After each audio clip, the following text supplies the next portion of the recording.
నమస్కారం అండి. Welcome to future fortune channel. ఈ వీడియోలో మనం కుజస్తంభన గురించి ఒక విశ్లేషణ. ఈ కుజస్తంభన అంటే ఏంటి?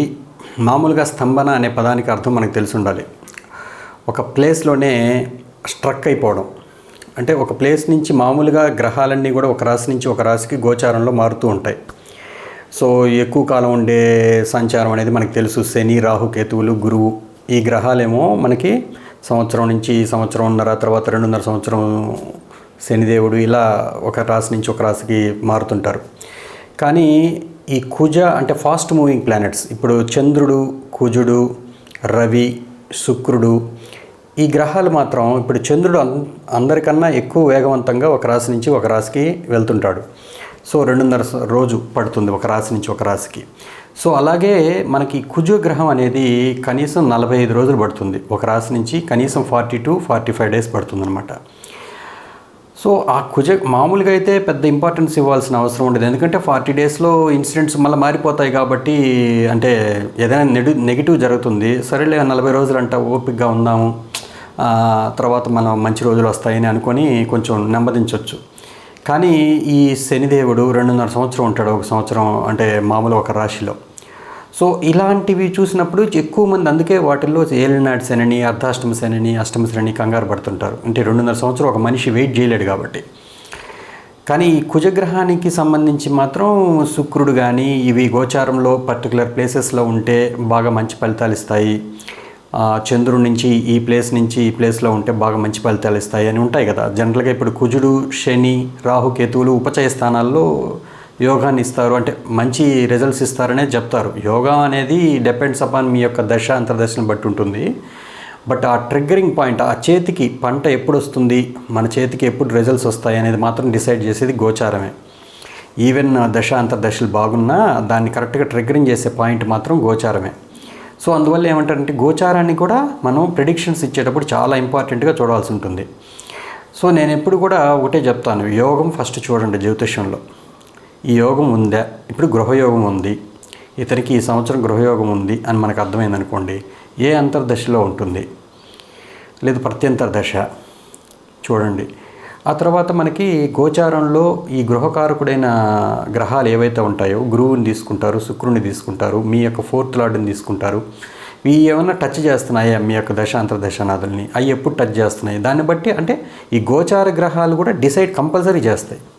సో అందువల్ల ఇప్పుడు ఈ కుజుడు ఫస్ట్ పాయింట్ ఏంటంటే, ఈయన 40 రోజులు కాకుండా ఈసారి చాలా రోజులు, అంటే ఆల్మోస్ట్ ఆగస్టు 27 నుంచి అక్టోబర్ 21 వరకు ఐ థింక్ అది మిథునంలో ఉంటారు.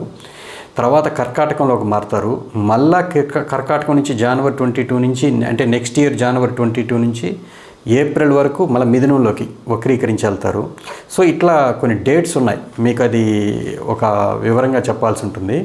బట్ ఈ డేట్స్ ఓవరాల్గా మనం గమనించింది ఏంటంటే, ఈ మిథున రాశిలో కర్కాటక రాశిలో ఎక్కువ కాలం ఈ సంవత్సరం ఉంటున్నాడు కాబట్టి దీన్ని స్తంభంగా, అంటే స్తంభించాడు, ఇక్కడే ఉండిపోతున్నాడు, ఆయన వేరే రాశిల్లోకి వెళ్ళట్లేదు అనేది వాళ్ళ యొక్క సిద్ధాంతం. సో అందువల్ల ఏంటంటే దీనివల్ల ఎటువంటి ఫలితాలు చూడవలసి ఉంటుంది, ఏ రాశి వారికి ఎక్కువగా ఈ నెగిటివ్ ఇంపాక్ట్ కానీ పాజిటివ్ ఇంపాక్ట్ కానీ, ఏదైనా కూడా ఒక గోచారం అనేది వ్యక్తిగతంగా చూస్తే ఒక రకమైన రిజల్ట్స్ ఉంటాయి. అది మీరు ఎలా ఫీల్ అవుతున్నారు ఏంటి అనేది చంద్రుడి నుంచే చూడాల్సి ఉంటుంది. ఇప్పుడు లగ్నం నుంచి నేను ఫలితాలు చూస్తానా సార్, చంద్రుడి నుంచి చూడాలా సార్ అని అంటే, మీరు రెండు చూడండి. ఎందుకని అంటానంటే, లగ్నం నుంచి పాయింట్ ఆఫ్ వ్యూలో మీ ఇంటెలిజెన్స్ ప్రభావితం చేసేది లగ్నమే. మీ ఎమోషనల్ యాటిట్యూడ్ని, మీ ఎమోషనల్గా మానసికంగా ఎలా ఫీల్ అవుతున్నారు అనేది మాత్రం డెఫినెట్గా చంద్రుడి నుంచే. లేదండి నాకు లగ్నం నుంచి బాగలేదు, చంద్రుడి నుంచి బాగుంది గోచారం అన్నప్పుడు మీకు ఖచ్చితంగా ఒక 60% అని మీకు హ్యాపీయే, మ్యాక్సిమం 70% హ్యాపీగానే ఉంటుంది. అంటే దాన్ని మీరు దాటివేయగలరు, ఎందుకంటే మానసిక స్థితి చాలా ముఖ్యం కదా. జరిగిన ఫలితాలని మనం దాన్ని అనుభవించే విషయంలో మనకి మానసిక స్థితి బాగుందంటే అది నెగిటివ్ అయినా కూడా పాజిటివ్గా తీసుకుని వెళ్ళిపోతుంటాం. మనం జరిగిందేమో నెగిటివే కానీ పాజిటివ్గా టర్న్ అవుట్ చేసుకోవచ్చు. అందుకే నేనేమంటానంటే రెండు చూడండి. అయితే ఈ గోచారంలో ఈ కుజగ్రహం కరెక్ట్గా మిథునంలో ఆగస్టు 27 నుంచి ఈ విధంగా అక్టోబర్ 21 వరకు మిథునంలో ఉంటుంది. తర్వాత కర్కాటకంలోకి మారుతుంది. తర్వాత తిరిగి మళ్ళీ వక్రీకరించి కర్కాటకంలోనే వక్రీకరిస్తుంది. అది డేట్స్ మీకు డిస్క్రిప్షన్లో ఇస్తాను. అయితే ఓవరాల్గా చెప్పాలంటే ఆయన అప్ టు జూన్ వరకు, నెక్స్ట్ ఇయర్ 2025 జూన్ వరకు అక్కడే ఉంటున్నాడు కాబట్టి అట్లీస్ట్ ఆల్మోస్ట్ 10 months అనుకోండి. చూడండి, ఎప్పుడూ లేదు అట్లా ఒక రకమైన కుజస్తంభన వల్ల దీని గురించి మనం వీడియో చూడడం జరుగుతుంది. సరే, ఫస్ట్ పాయింట్, కుజుడు అంటే ఏం చేయబోతాడు? కుజుడు యొక్క కారకత్వాలు మనకు తెలిసి ఉండాలి. మామూలుగా అయితే జ్యోతిషశాస్త్ర రీత్యా సోదర కారకుడు, అంటే సోదర సోదరీమణులు. తర్వాత శుక్రుడిని తీసుకుంటే సోదరి, అంటే జనరల్గా లేడీస్ పాయింట్ ఆఫ్ వ్యూలో యంగర్ సిస్టర్ని శుక్రుడిగా కూడా తీసుకుంటారు కారకత్వాల్లో. అఫ్కోర్స్ కుజుడు అంటే జనరల్గా సోదర సోదరులు. తర్వాత భూమి కారకుడు, తర్వాత మనలో ఉన్న ధైర్యానికి కారకుడు. అంటే ఫిజికల్ ఆస్పెక్ట్లో చూస్తే భూమి, తమ్ముళ్ళు, చెల్లెళ్ళు వీళ్ళు వస్తారు. మానసికంగా చూస్తే ధైర్యం, ఉత్సాహం, తర్వాత ఏదైనా పనిని చేయగల ఒక టీనాసిటీ ఆఫ్ పర్పస్ అంటారు జనరల్గా ఇంగ్లీష్లో. జనరల్గా ఒక పనిని సాధించుకునేదానికి కావలసిన శక్తి సామర్థ్యాలు, ఆ యొక్క ఓర్పు అని చెప్పకూడదు, ఓర్పు కాదు, దీంట్లో ఒక స్టామినా అంటారు సార్ ఇంగ్లీష్లో. సో ఏదేమైనా ఆ ఉత్సాహం కావచ్చు, ఆ ధైర్యం కావచ్చు, ఆ ఎనర్జిటీ లెవెల్స్ కావచ్చు, సాధించాలన్న సంకల్ప బలం కావచ్చు. సో ఇవన్నీ కూడా మానసికమైన కారకత్వాలు కుజుడికి ఇచ్చారు. సో ఈ విధంగా చూస్తే ఇది మళ్ళీ కుజుడికి శరీరపరంగా భాగాల్లో, అంటే జనరల్గా మనకి పళ్ళకి దంతాలకి ఇచ్చున్నారు. సో దంతాలు, తర్వాత కొంతమందికి బ్లడ్, అంటే లోపల బయటికి, అంటే మనకి ఫిజికల్ ఆస్పెక్ట్స్లో బాగా గట్టిపడే వస్తువుల విషయంలో పళ్ళునిచ్చారు, లోపల బ్లడ్ సెల్స్కి ఇచ్చున్నారు. సో బ్లడ్ రిలేటెడ్ ఇంప్యూరిటీస్ ఏదన్నా ఉన్నా ఇవి. సో ఈ ఆస్పెక్ట్స్లో ఎవరికైతే బాగలేదో గోచారము, నేను చెప్పిన ఈ ఆస్పెక్ట్స్లో ఒకటి ధైర్యం కోల్పోవలసి రావచ్చు నెగిటివ్గా జరిగితే, పళ్ళకి సంబంధించిన ఇబ్బందులు రావచ్చు, అదొకటి. తర్వాత బ్లడ్లో ఏదైనా పొల్యూషన్ అవ్వచ్చు, ఏదైనా ప్రాబ్లం రావచ్చు బ్లడ్ రిలేటెడ్, అంటే బీపీ రావచ్చు, సడన్గా ఎప్పుడు లేని బీపీ ఒకసారి స్ట్రైక్ అవ్వచ్చు, ఎక్కువ అవుతుండొచ్చు.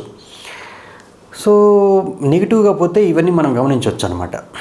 సో సరే, తర్వాత ధైర్యం కోల్పోవచ్చు అని అంటే ఏదో ఒక ఇన్సిడెంట్ వల్ల కొంత మనం నెగిటివ్గా, అంటే ఆలోచించి ఇది గమ్ముగుండడమా, లేదా మితిమీరిన ధైర్యంతో ఏదైనా ఒక ఆవేశంతో పనిచేసేసి ఇబ్బందులు పడ్డమా, ఏదైనా జరగవచ్చు నెగిటివ్ అంటే. సో సరే, ఇదే పాయింట్ ఆఫ్ వ్యూలో ఒకవేళ పాజిటివ్గా ఫిజికల్ ఆస్పెక్ట్స్లో చూస్తే మీ బ్రదర్ వల్ల మీకు లాభం రావడం, లేదు మీరు తీసుకున్న నిర్ణయాలు సాహసోపేతమైన నిర్ణయాల వల్ల మీరు లాభం పొందడం, తర్వాత భూమి విషయంలో మీకు లాభాలు రావడం, ఇవన్నీ కూడా ఫిజికల్ ఆస్పెక్ట్స్. అదే నెగిటివ్లో పోతే భూముల వల్ల ఇబ్బందులు పడడం, బ్రదర్తో గొడవలు పడడం, తర్వాత మీరు అత్యుత్సాహం ప్రదర్శించినందువల్ల కోర్టు కేసుల దాకా పోవలసి రావడం, ఇవన్నీ కూడా కుజుడి యొక్క నెగిటివ్ ట్రాన్సిట్ అన్నమాట. సో ఇది ప్లస్ మైనస్ ప్రతిదీ మనం చెప్పుకున్నాం ఇప్పుడు. ఫిజికల్ ఆస్పెక్టు, మెంటల్ ఆస్పెక్టు, అసలు దాని కోర్ పర్పస్ ఏంటి. అయితే ఇప్పుడు ఏమంటానంటే, నేను ఈ యొక్క కుజుడు ఏ రాశి వారికి, అంటే ఏ లగ్నం అయినా కానివ్వండి, ఏ రాశి వారైనా కానివ్వండి, ఈ 3, 6, 11 స్థానాల్లో ఉంటే, ఇది శాస్త్రం చెప్తోంది జనరల్గా, ఈయన యోగ ఫలితాలు ఇస్తాడు, అంటే ఖచ్చితంగా మంచి ఫలితాలు ఇచ్చే అవకాశాలు ఉంటాయి. నేను చెప్పిన ఈ కారకత్వాల విషయాల్లో వీళ్ళు బెనిఫిట్స్ పొందుతారు డెఫినెట్గా. అయితే అది ఎవరెవరికి ఉంటుంది? మేషలగ్నం వాళ్ళకి, తర్వాత సింహలగ్నం, తర్వాత కన్యాలగ్నం వాళ్ళకు కూడా. ఈవెన్ ఆయన అది నేను అనింది మిథునం, కర్కాటకం అనేది ఎవరికైతే 3, 6, 11 భావాలు అవుతాయో, ఏ లగ్నం వాళ్ళకైనా, ఏ రాశి వారికైనా చూడండి, మీరు మళ్ళీ కన్ఫ్యూజ్ అవ్వకండి, రాశి వారిగానే తీసుకోవచ్చు.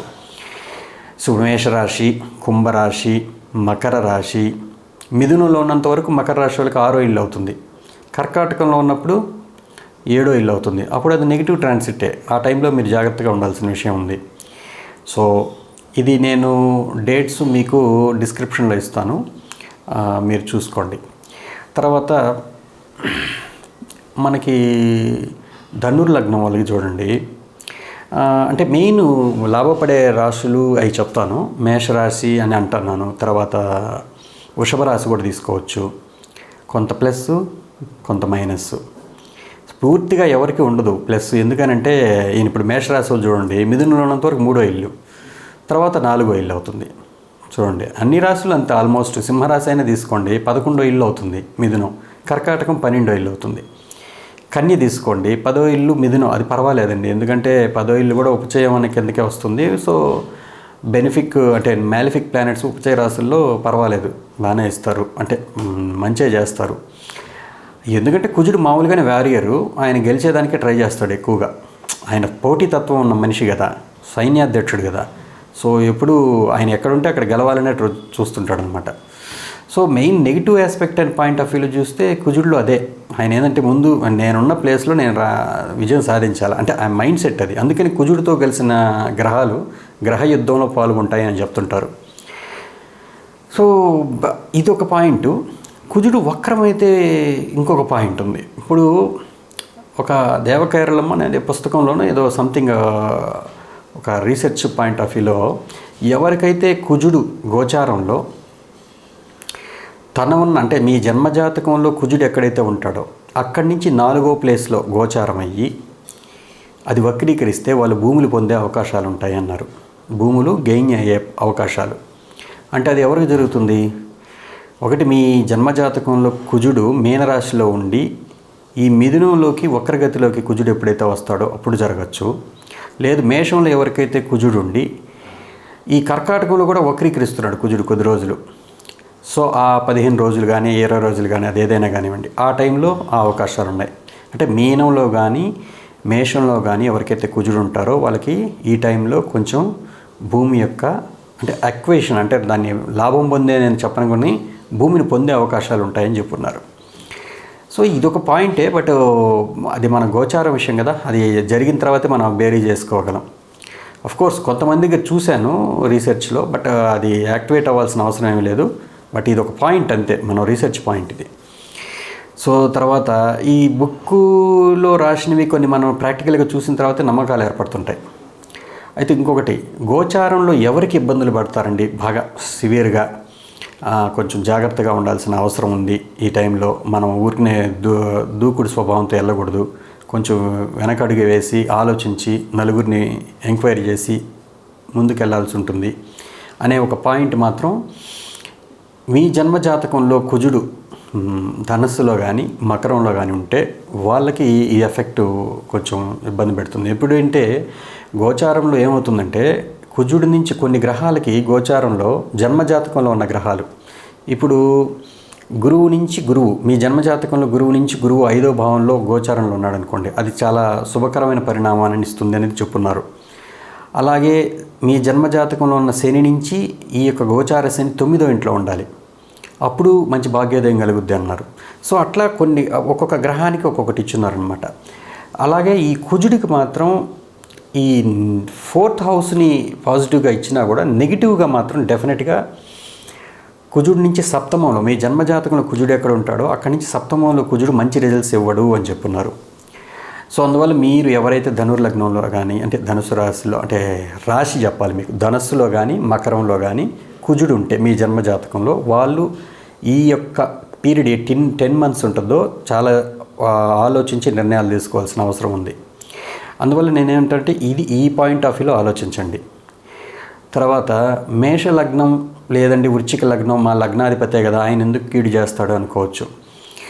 ఒకటి, మేషలగ్నం వల్ల అయినా ఆ స్వభావం అయితే అదే కదా, వాళ్ళు ఫాస్ట్గా పని అవ్వాలని కోరుకుంటారుగా.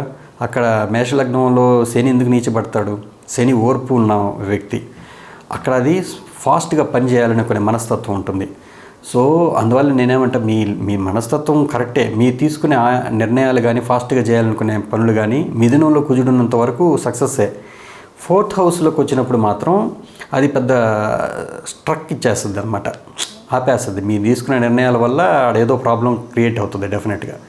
అందువల్ల డెఫినెట్గా మీరు ఆలోచించాల్సిన సమయం అదే కర్కాటకంలోకి వచ్చినప్పుడు. సో ఆ డేట్స్ అవి చూసుకొని కరెక్ట్గా ఫాలో అవ్వండి. అయితే సార్ నాకు అసలు ఈ కుజమహాదశే లేదు, నాకెలా ఎఫెక్ట్ అవుతుంది అని అనుకోవచ్చు. అఫ్కోర్స్ కుజమహాదశ లేకపోయి ఉండొచ్చు, అది నిజమే. కుజమహాదశ వాళ్ళకి కుజ అంతర్దశ జరిగే వాళ్ళకి ఎక్కువగా ఫలితాలు చూడాల్సి ఉంటుంది. నేను చెప్పిన ఈ ఫలితాలన్నీ ఒక మైనర్గా ఫలితాలు చూడొచ్చా సార్ అంటే చూడొచ్చు. ఎవరు చూడొచ్చు? ఒకవేళ మీకు భూమికి సంబంధించిన ఇష్యూస్లో మీరు ఏదైనా వేరే ఫోర్త్ లార్డ్ దశ కానీ అంతర్దశ కానీ జరుగుతూ ఏదైనా ఒక గ్రహ దశలో అప్పుడు ఈ కుజుడు ఇట్లా దాని కారకుడే కదా, అయినా భూమి కారకుడే కదా. సో డెఫినెట్గా కొంత రిజల్ట్స్ చూపించాల్సిందే కదా గోచారంలో. సో అలా కూడా ఉంటాయి, డెఫినెట్గా ఉంటాయి. 25% 30% దాని ప్రభావం అయితే ఉండనే ఉంటుంది. అయితే ముఖ్యంగా ఎవరండి ఈ పాయింట్ ఆఫ్ వ్యూలో లాభపడేది అనేదానికి మీకు ఇంతకుముందు ఏ రాశి వాళ్ళు లగ్నాల గురించి చెప్పాను. నెగిటివ్ పాయింట్ ఆఫ్ వ్యూలో చూస్తే ధనుర్లగ్నం వాళ్ళు, మకర లగ్నం వాళ్ళు ప్లస్ మైనస్. అసలు ధనుర్లగ్నం వాళ్ళకి 7th 8th ఇంకేమీ ఎక్కడ బోట్లే. సో మీకు కానీ పర్టికులర్గా కుజమహాదశ కానీ అంతర్దశ కానీ జరుగుతుంటే మీరు ఆచితూచి అడుగులు వేయాల్సిన అవకాశం ఉంది. డెఫినెట్గా మీరు ప్రయాణాలు చేసేటప్పుడు మంగళవారాలు మానుకోవడం మంచిది. తర్వాత ఎనీ ప్లానెట్ ఒకవేళ మీకు అక్కడే కానీ మిథునంలో కానీ కర్కాటకంలో కానీ రాహుకేతువులు ఉన్నారనుకోండి, పర్టికులర్గా వాటి మీదకి కుజుడు వచ్చి కూర్చున్నాడు అనుకోండి, అప్పుడు ప్రాబ్లం క్రియేట్ చేస్తాడు. ఈవెన్ శని కూర్చోన్నా కూడా మిథునంలో కానీ కర్కాటకంలో కానీ. సో మీరు అది జాగ్రత్తగా చూసుకోండి. అది ఒక రకంగా ప్రయాణాల్లోనే అవ్వాల్సిన అవసరం లేదు. ఇంట్లో గొడవలు జరగచ్చు. ఇప్పుడు భార్యతో తగాదాలు ఏర్పడవచ్చు. ఎందుకంటే 7th హౌస్ అంటే భార్య కుటుంబం అంటే 8th హౌస్. సో వాళ్ళ ఇళ్లలో కూడా ఏదైనా తగాదాలు జరగచ్చు. మీ యొక్క ఆవేశపూరితమైన నిర్ణయాల వల్ల కావచ్చు, మీరు వాగ్దాటి వల్ల కావచ్చు, వాళ్ళు హర్ట్ అవ్వచ్చు. అది పాసిబిలిటీస్. ఇవన్నీ జరగాలని రూల్ ఏం లేదు. మనం మాట్లాడుకోవాలి కదా ఖచ్చితంగా ఏమేం పాసిబిలిటీస్ ఉంటాయి, మనం ఎలా జాగ్రత్తలు తీసుకోవాలి. సో ఈ పాయింట్ ఆఫ్ వ్యూలో తులా లగ్నం తులారాశి వాళ్ళకి 9వ ఇల్లు 10వ ఇల్లు కదా. సో 9వ ఇల్లు అంటే తండ్రి, గురువు, మీ యొక్క లాంగ్ జర్నీసు, మీ బాసెస్, వీళ్ళతో తగాదాలు ఉండొచ్చు. లేదు వాళ్ళ యొక్క ఆరోగ్యం బాగలేకపోవచ్చు. లేదు మీ లాంగ్ జర్నీస్ చేసినప్పుడు అక్కడ ఏదైనా ఇబ్బందులు పేర్కొనవచ్చు. లేదు 10వ ఇంట్లో కాబట్టి మీ యొక్క ప్రొఫెషన్ కెరియర్ పాయింట్ ఆఫ్ వ్యూలో బాగా రైజ్ అవ్వేదానికి ట్రై చేయొచ్చు. మంచి పుషప్ ఇచ్చేదానికి బాగా ప్రయత్నించవచ్చు. మీ శక్తికి మించి ప్రయత్నాలు కూడా చేయొచ్చు. సో అది కూడా ఒక అవకాశం ఉంది. సో ఆయన అక్కడి నుంచి కుజుడికి దృష్టిలు ఉన్నాయిగా మామూలుగా 4వ ఇల్లు 7వ ఇల్లు 8వ ఇల్లు అని. సో మీకు జరుగుతున్న దశానాథుడు కానీ అంతర్దశానాథుడు కానీ మిథునంలో కానీ కర్కాటకంలో కానీ ఉన్నా, లేదు మీకు ధనస్సులో ఉన్నా, ఈవెన్ మకరంలో ఉన్నా, లేదు కన్యలో ఉన్నా, ఏమండి, ఎందుకంటే 4వ దృష్టితో చూడాలి కదా. మిథునంలో కుజుడు ఉన్నా అంటే 4వ దృష్టిలో కన్యలో ఉన్న గ్రహాలను చూస్తాడు. సో కన్యా లగ్నం కన్యా రాశి వాళ్ళకి డైరెక్ట్గా రాశిగాడు ఆయన ఎక్కడైతే చంద్రుని కూడా చూస్తాడు. సో మీరు ఎట్లాంటి ఫలితాలు చూడవలసి ఉంటుంది. అయితే ఖచ్చితంగా దశ జరగాలి, కుజమహాదశ కానీ అంతర్దశ కానీ. లేదు మీకు జరుగుతున్న దశానాథుడైన చంద్రుడు అయ్యాడు అనుకోండి, ఒకవేళ చంద్రమహాదశ జరుగుతుంది, మీ కన్యలో ఉన్నాడు, డెఫినెట్గా మీకు ఆ ఎఫెక్ట్ చూపిస్తుంది, మీరు ఫీల్ అవుతారనమాట. ఆ ఫలితాలు ఏమైనా కానీ పాజిటివా నెగిటివ్ అనేది మీరు ఫీల్ అయ్యే అవకాశం ఉంది. సో మనకు తెలుసుకున్నాము, మనం ఖచ్చితంగా మన దశానాథుడిని ఈ కుజుడు చూస్తున్నాడు. సో ఈ కుజుడు చూస్తే ఒక్కోసారి ఆవేశపూరితమైన నిర్ణయాలు తీసుకోవాల్సి వచ్చే పరిస్థితి వస్తుంది. జాగ్రత్తగా ఉండాలి.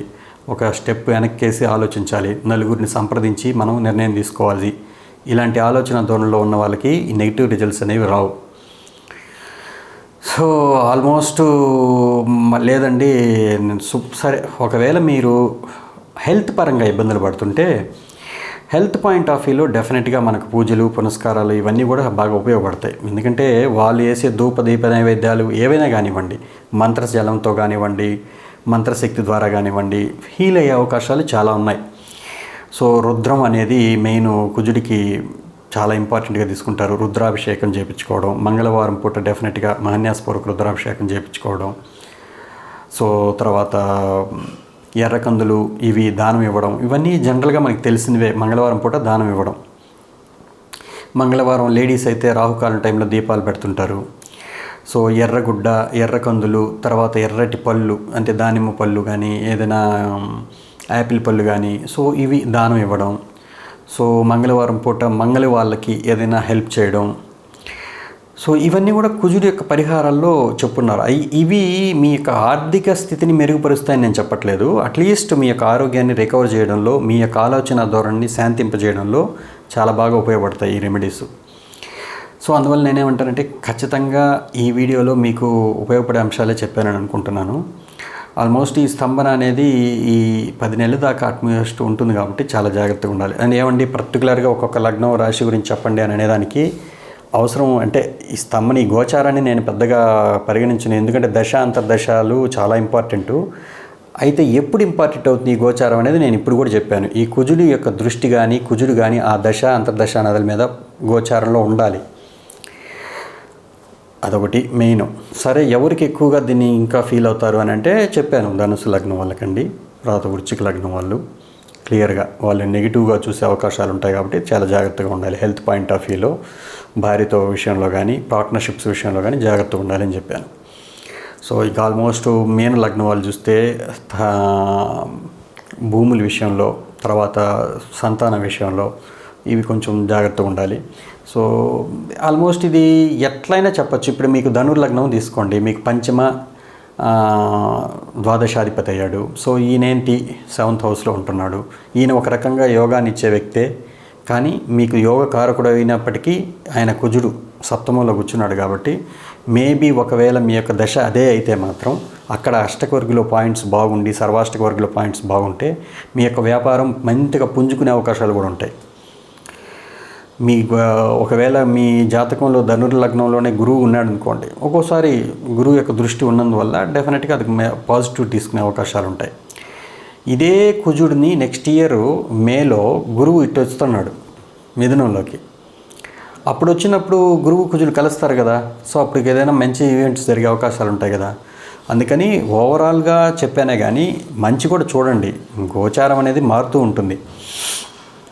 సో ఈ విధంగా మనం కుజస్తంభన గురించి వివరించడం జరిగింది.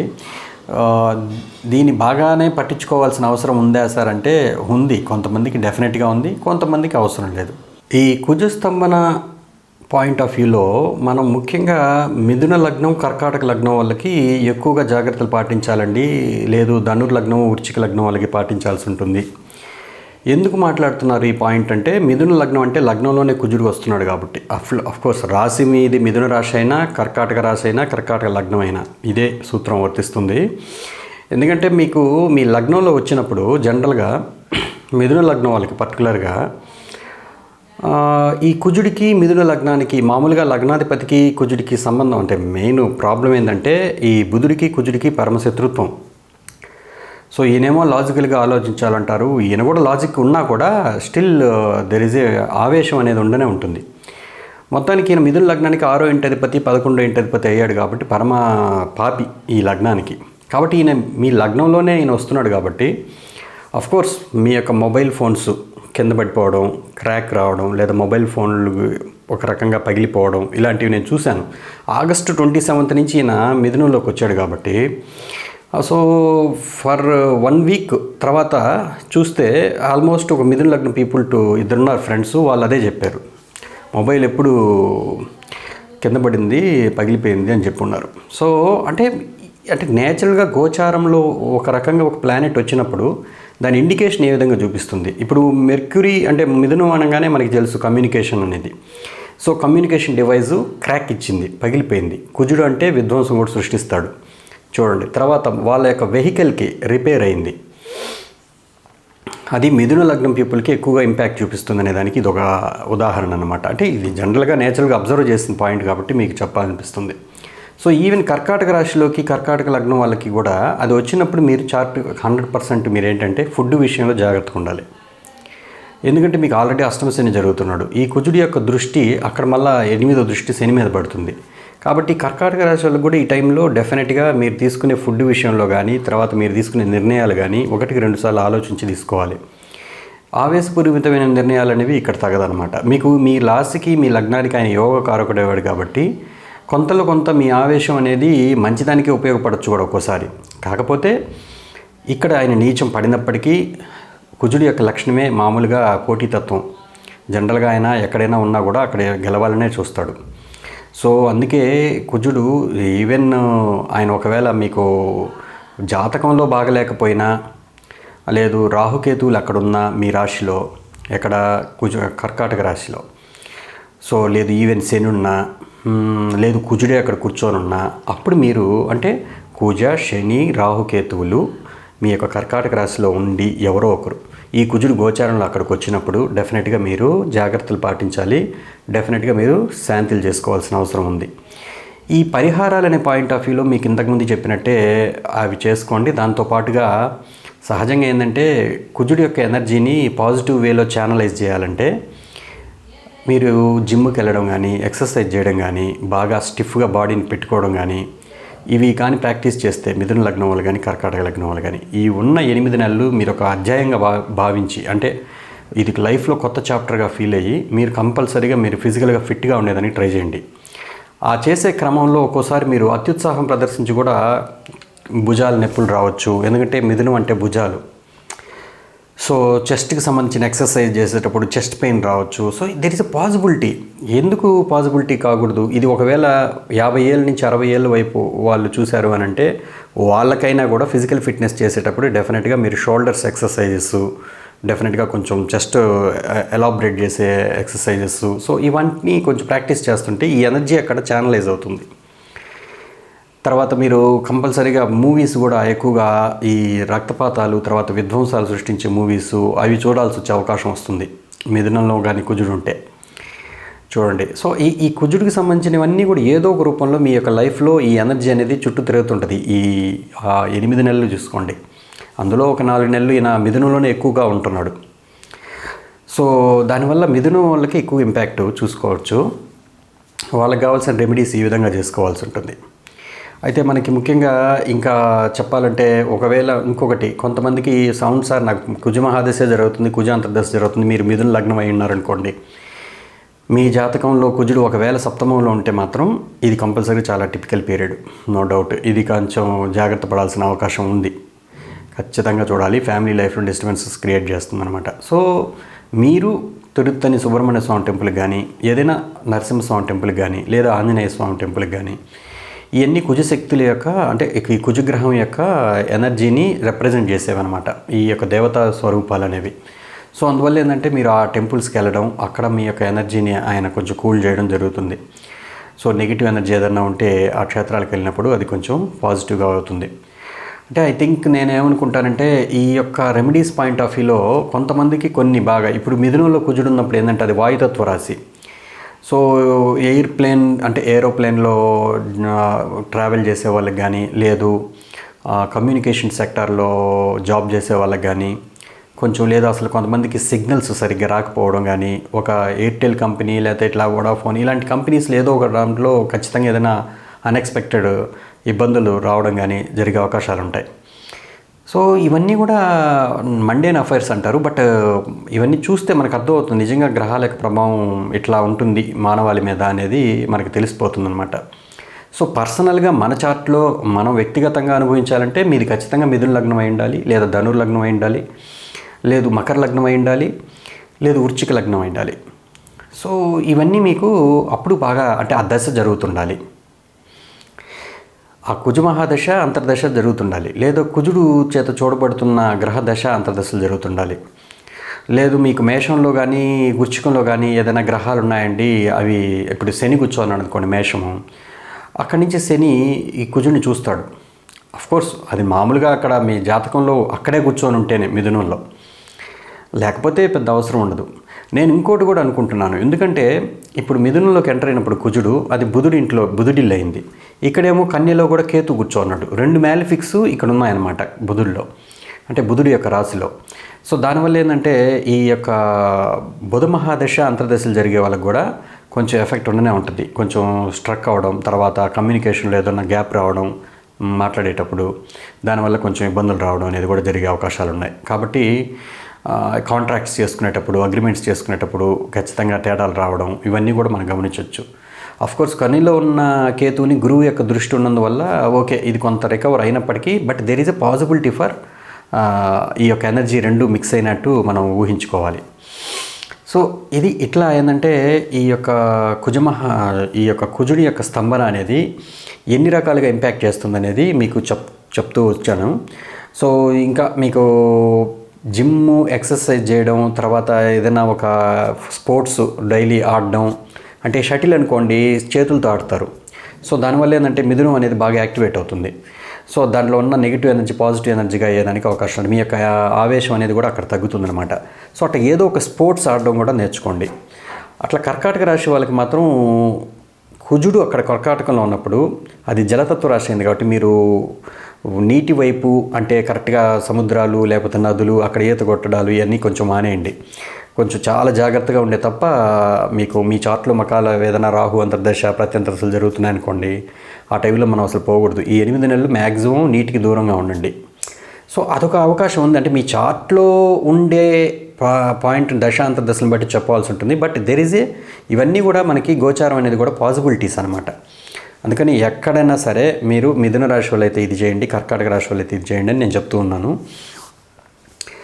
ఇంకా మనం కుజుడిని ఛానలైజ్ చేయాలి అంటే ఈ యొక్క ఎనర్జీని అనే పాయింట్ ఆఫ్ వ్యూలో మనం ఫిజికల్గా చెప్పుకున్నాము. ఆరాధ్యపరంగా చూస్తే సుబ్రహ్మణ్య స్వామిని 3 స్వాములు చెప్పుకున్నాం మనం.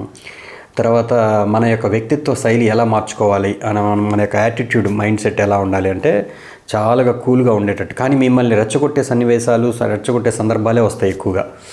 సో అందువల్ల అంటే ఈ టైంలో మెడిటేషన్ చేయడం కానీ ఈ ప్రాక్టీస్ చేస్తున్నారంటే కొంచెం శనికారకత్వాన్ని ఇంప్రూవ్ చేసుకోవాలి. అంటే ఏంది, ఓర్పుతో ఉండడము, తర్వాత డీప్గా కాన్సన్ట్రేషన్గా ఏదైనా చదవడము, ఇవన్నీ చేయండి. డెఫినెట్గా మీకు బాగా మంచి రిజల్ట్స్ ఉంటాయి. సో ఇదండి. అంటే మామూలుగా ఏంటంటే ఈ కుజస్తంభన గురించి మనం ఎప్పుడు నేను ఏది చేయలేదు. ఈ వీడియోలో కొంచెం మ్యాక్సిమం ఇన్ఫర్మేషన్ ఇద్దామని ట్రై చేశాను. ఓకేనండి, నమస్కారం. మీ రాజేష్.